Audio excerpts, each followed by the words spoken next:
Talk. We're under 24 hours away from the trade deadline, and the market is certainly heating up. Our Shams Charania is back with us now. And Shams, you broke the news yesterday that James Harden is headed to Cleveland, Darius Garland headed to Los Angeles. So can you just peel back the curtain on us for the thinking on each franchise on making this kind of move?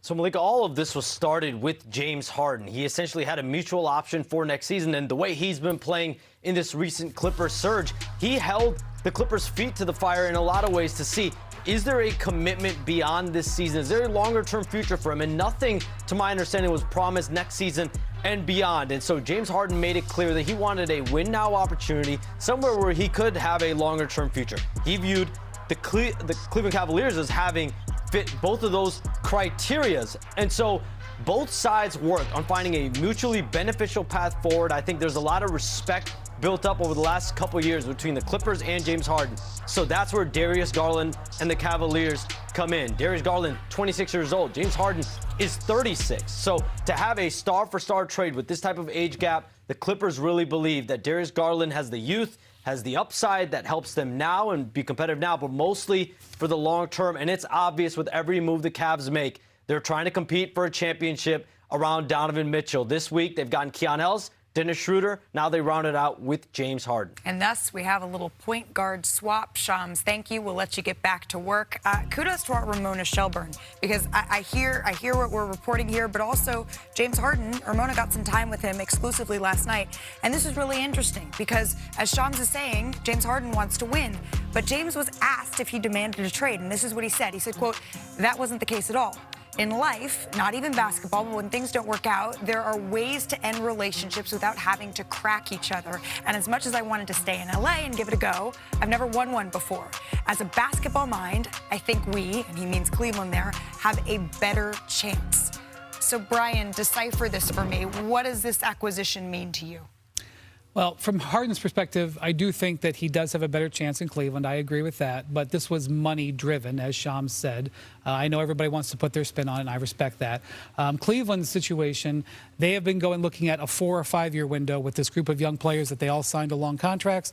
They are now looking at it basically as a 2 year window. Harden and Donovan Mitchell over the next couple of years, they want to go for it. I think the interesting thing that he said also in these comments to Ramona is that he wanted to give the Clippers a chance on a little bit of a rebuild. Now, that word rebuild set off little alarm bells around me. So I checked in with that, and I was told the Clippers are not rebuilding. Okay, so this is the quote. He said, quote, "I didn't want to feel like I was holding the Clippers up in their future. I wanted them to actually have a chance, ding, ding, ding, to rebuild and get some draft capital." Don't like that word. That word's a little bit worrisome, because if James Harden thought they were rebuilding and wanted to get out in front of it, you're like, wait a minute. So I checked in. The Clippers are not rebuilding.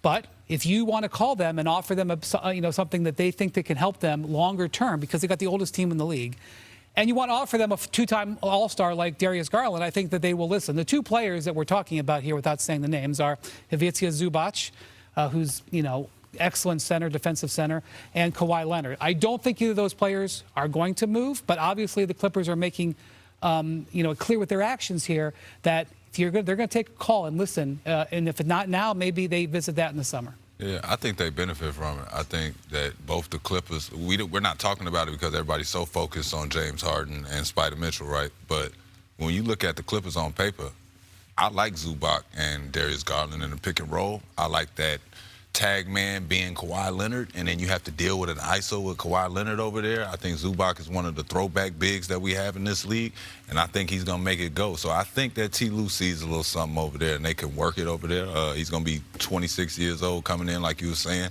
10 years on his legs. I think you're a happy camper over there. I think the question has to be, when you look at the last 3 seasons, Darius Garland, he's missed 57 games. James Harden has missed 18 games, and that's going to be the question, right? It's the NBA. Right. Like, we don't talk about it enough, but it's like, for these guys to go out here and give you the stat lines that you want them to go out here and run through a wall for you, but then you don't want them to be hurt. And it's like, it's a lot of basketball to be played. Guys are going to get hurt. If guys do the preparation in the summer, if guys are locked in with their training staff, guys will come back. But expect guys to miss some time. That's okay. Just get healthy by the time playoffs come. Make sure your record is ready for the playoffs, and then do something. Well, that has been the problem for Cleveland, the do something part in the playoffs over the last couple of years. And so now they've made a move. Chiney, how do you see this James Harden, Donovan Mitchell backcourt looking?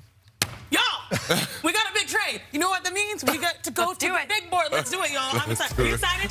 I'm hyped because the deadline is near here. We've seen so many different versions of the beard. We've seen the six-man. We've seen the MVP. We've seen the system. But the latest, greatest version of James Harden is the facilitator. And I know a lot of people want to focus on the post, rightfully so, but I actually want to focus on the guard and how he will play alongside Donovan Mitchell. So I have some tape for you to see on James Harden's impact. James Harden gets double-teamed more than Darius Garland, which means he's going to attract multiple defenders. That allows Donovan Mitchell to hopefully get easier, better looks. He averages 25 points per game, clearly 8 assists. He's going to create some options. Just a quick, easy read for Kawhi. That's going to be done getting to the mid-range. But also, he's a tremendously gifted passer right here. The entire defense bends. He has you on his heels. And then beautiful swing action to get an easy open look. Donovan Mitchell is shooting 38% from 3 on 29 points per game. So these looks are what James Harden will generate for Cleveland. But also, James Harden has plenty of experience playing alongside players that need the ball.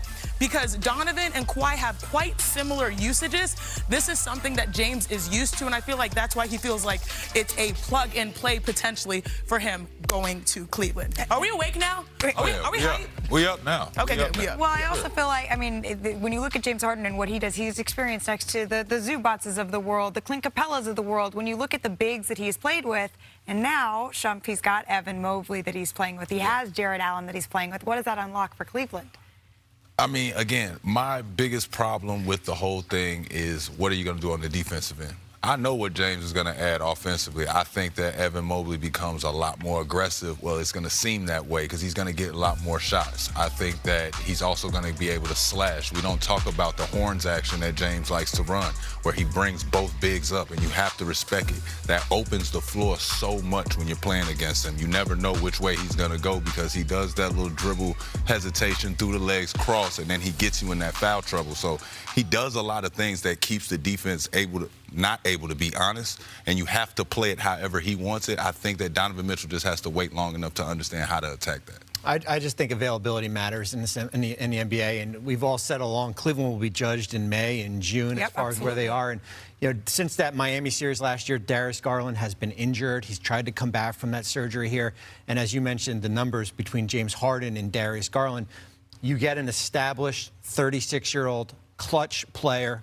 Now we can debate in 7 games, but a guy who's seasoned in the playoffs here with Donovan Mitchell here. And I think, Chinette, you hit it right on the head. Like that was my biggest question, the usage. When you have Mitchell and now Harden, you just won your case. Thank you. You're welcome. You're welcome. The Cavs have like 300-some-odd million invested in Jared Allen and Evan Mobley. And this is really not only an investment in Donovan, but this is a continued investment in those guys because Harden has reliably gotten great production out of the big men he's played with. Without a doubt. And that is going to be, that for Cleveland, this is clearly saying one thing. We know that Donovan Mitchell has given us the best years outside of LeBron James that we have seen maybe ever. We need to sign him to an extension. What moves can we make to make sure that happens this offseason? James Harden is one of them.